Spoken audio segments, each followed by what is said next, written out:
Oh, here we are again now, and it's like no time has passed. Gazing out upon the sunset as it sinks into the night. Many times it seemed as though a given day might be our last. Face to face with certain death, it's somehow coming out alright. I don't think that we have any cause to lament, but there's quite a lot of thrilling intent, thrilling intent, thrilling intent, thrilling intent.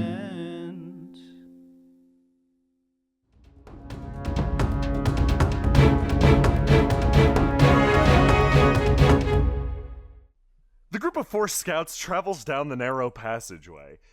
You notice that the tiling actually gets a little bit nicer as you begin to stride down. You wonder why they decided to settle in the absolute worst part of the cave. Well, I guess Gregor wonders that. Ashe knows there's a worse part of the cave. There's a worse part of the cave that now has a dead, rotting carcass in it. That, unbeknownst to them, the rest of the crew is now trying to renegotiate into a better position so that they can open a hot spring where its horrible, rotting body now lies. So what do you think they're building? I was about to ask a similar question. Astra kind of picks away at her hair. If it were me, if it were the Alm, we would be attempting to construct some sort of, I don't know, theater of the arts, perhaps a shrine. I hope they build a siege weapon. Yeah, Oh, a siege weapon sounds nice. To be a little honest, I am kind of concerned what with, Marcus and Inian being part of the building committee, but as much as I hate to say it, Harlock and definitely Thog will keep everyone on track. And just be careful when we go back, Ashe. I have a feeling there might be a few pitfalls.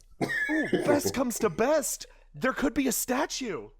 A statue? You really think they're going to build a statue, Firi? Like of what? Astra holds her hand up and goes, waves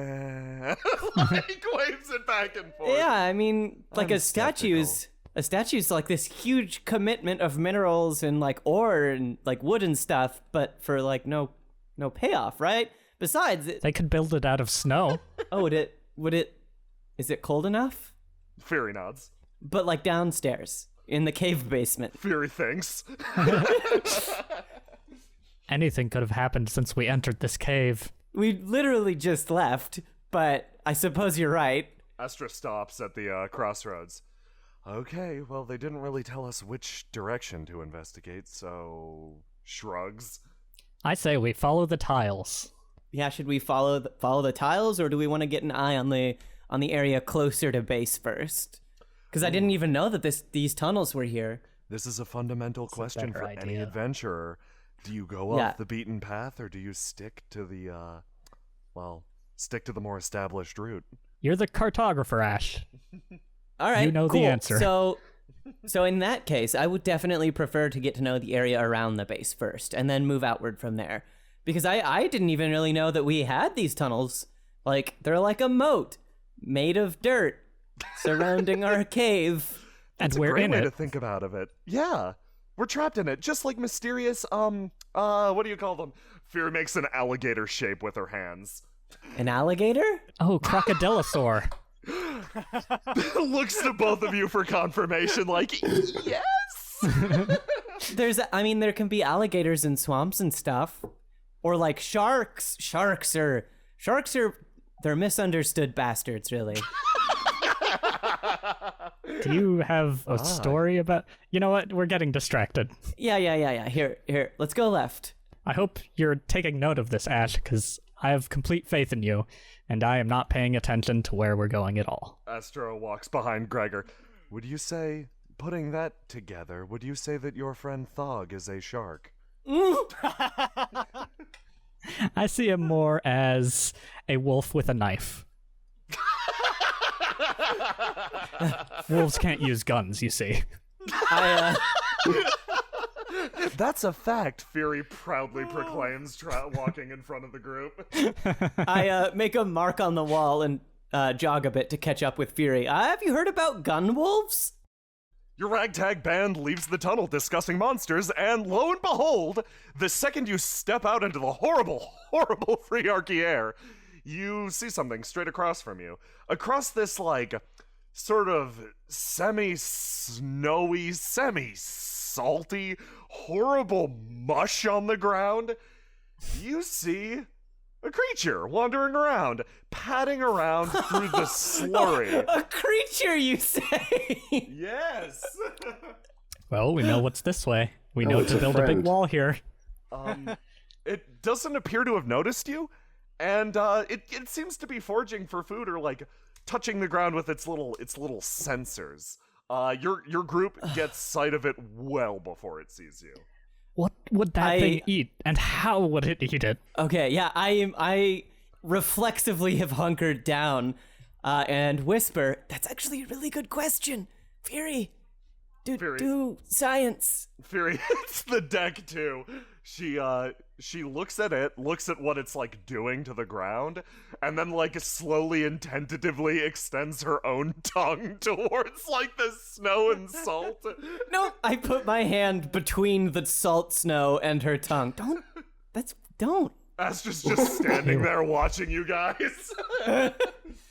Wow, it's like Marcus is here with us. Yeah, right? It might be deriving nutrients from the ground itself. For example, let's say it doesn't have a method to really get water around these parts. The snow might do, but it might also be too salty, so it might have some sort of organ to filtrate out salt.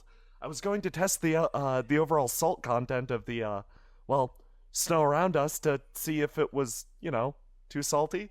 Do snow and salt mix? She looks back down at the snow. These questions are clearly burning a hole in her mind. It's a great question. I big shrug. I don't know, snow's kind of weird to me. Gregor has his glaive out. Astra just wanders. She doesn't leave footfalls. What? That's She not fair. waves. Gregor, did you get much snow in Renelin? Not really, no. Damn. It's not that complicated, though. Well, but like, it seems weird. Cause like, Astra doesn't make footprints, but It's I gesture to Astra. the footprint. Yeah, that's fair, never mind. She's good at walking. We know this. Let's sneak. I suggest we completely leave this creature behind us. It'll be the same as our, mission last time. We can safely move on with our lives and completely ignore it. Right, and then I kill know, it when we get back. Firi puts up her hand. Or, this actually gives us a unique opportunity to maybe study it.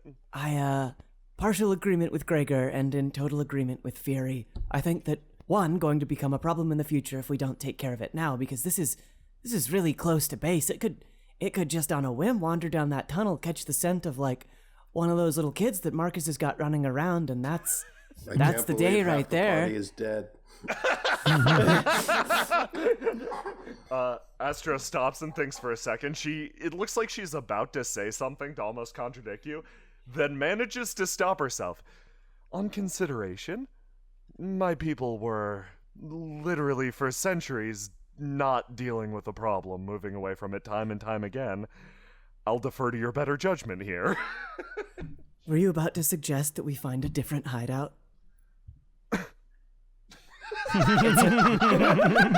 Looks to the side. I just solemnly nod, and I'm with Firi. I think this is a good idea. We need to study this thing because, I mean, we've seen two. Fairly good chance we're gonna see more than two. These seem like, Gregor, we got all those raccoons back at the bar. It seems like Boy, these do are we. the raccoons of Free Arc. Oh no, I you haven't don't seen the like this raccoons yet. All right. It sounds good. Someone get ready to ambush it. Hey, you! I can't believe Gregor is dead. So, yeah, no, it turns, it sees you. It's Flick a- for Those sure ugly stops- tendrils my way. It does so. It's Now gonna be a walk over memorial here. statue. Oh my god, that's so good. Gregor takes the stance of the wiggly clam. The creature begins to gallop back and forth, sending up tendrils of gross protuberances flippity flopping all over the place. Great the rest of vocab. you have an instant to act before it impacts. Firi! I run towards it. Based on that last one we fought, where's the best part to stab? Firi points, your eyes follow the point. There is a bulge sort of behind and backed in front of its front and left leg. If you had to guess, that's where the organ she found earlier, she was motioning all over the place with, was. You're not sure what it is, you're pretty sure it's important. I want to slide under this creature across the slush and jam my knife into it and use my momentum to yank that knife around as I slide past. You strike it good, immediately eviscerating part of the creature. It flops in your direction, it sort of pitches to the side through the slush, and it's slowed down. Astra's going to wander forward, leaving absolutely no She's footfalls. the best. Astra swings down her hand, extended like a claw. It digs into the creature without dealing very much damage. However, space begins to distort behind Astra's fingers. Long running rivulets of energy connect where her hand was to where it is currently. Boom! The energy follow through behind Astra is absolute as you see space shimmer and distort. With a pop, a leg is gone. That's my gray wife. Sometimes I feel like we're the weakest members of the party. I just sit in the slush. That's it. I recognize when I'm beaten. The creature pitches to the side and impacts the ground in front of Gregor.